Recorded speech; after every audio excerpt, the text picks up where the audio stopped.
स्वागत है आपका बी न्यूज नेशन में। मैं हूं आबिद हुसैन शेख।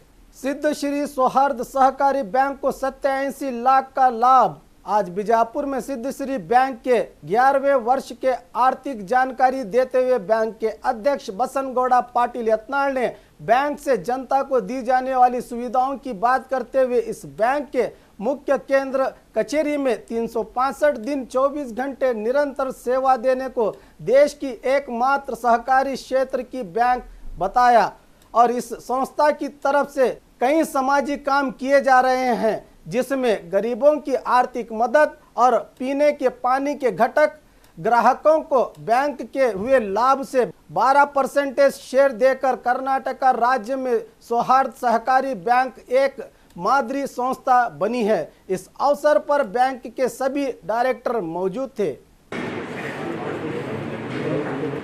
सिद्ध श्री सौहार्द सहकारी 11ನೇ ವರ್ಷ ಪ್ರಾರಂಭ ಆಗಿ 11 ವರ್ಷಗಳನ್ನು ಈಗಾಗಲೇ ಸೇವೆಯನ್ನು ಸಲ್ಲಿಸಿದೆ। ಇವತ್ತು ಕೇವಲ 11 ವರ್ಷದಲ್ಲಿ ಬಹಳ ದೊಡ್ಡ ಸಾಧನೆಯನ್ನು ಅದು ವಿಜಯಪುರ ಜಿಲ್ಲೆ ಮತ್ತು ಉತ್ತರ ಕರ್ನಾಟಕದಲ್ಲಿ ಮತ್ತು ಕರ್ನಾಟಕದಲ್ಲಿ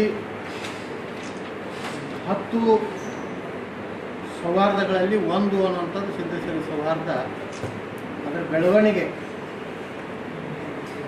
ಇವತ್ತು ನಿಮ್ಗೆ ಎಲ್ಲರಿಗೂ ಆಶ್ಚರ್ಯ ಅನಿಸ್ಬೋದು, ನಮ್ಮ ಸಿದ್ಧಶ್ರೀ ಸೌಹಾರ್ದದ ಸದಸ್ಯತ್ವ 1,08,000 1,02,4 ಸದಸ್ಯರು ಪಡೆದಿದ್ದಾರೆ। ಇದೊಂದು ದೊಡ್ಡ ಸಂಖ್ಯೆಯ ಒಂದು ಸದಸ್ಯತ್ವ। ಷೇರ್ ಬಂಡವಾಳವು 4,31,00,000 ಇದೆ। ನಿಧಿಗಳು ಮತ್ತು ಲಾಭಗಳು ಏನು ನಮ್ಮದು ರಿಸರ್ವ್ ಫಂಡ್ ಇದೆ ಅದು 9,15,00,000। ಒಟ್ಟು ಸದಸ್ಯರ ಠೇವಣಿಗಳು ಡಿಪಾಸಿಟ್ ನಮ್ಮ ಸಿದ್ಧಶ್ರೀಯಲ್ಲಿ 234,04,00,000।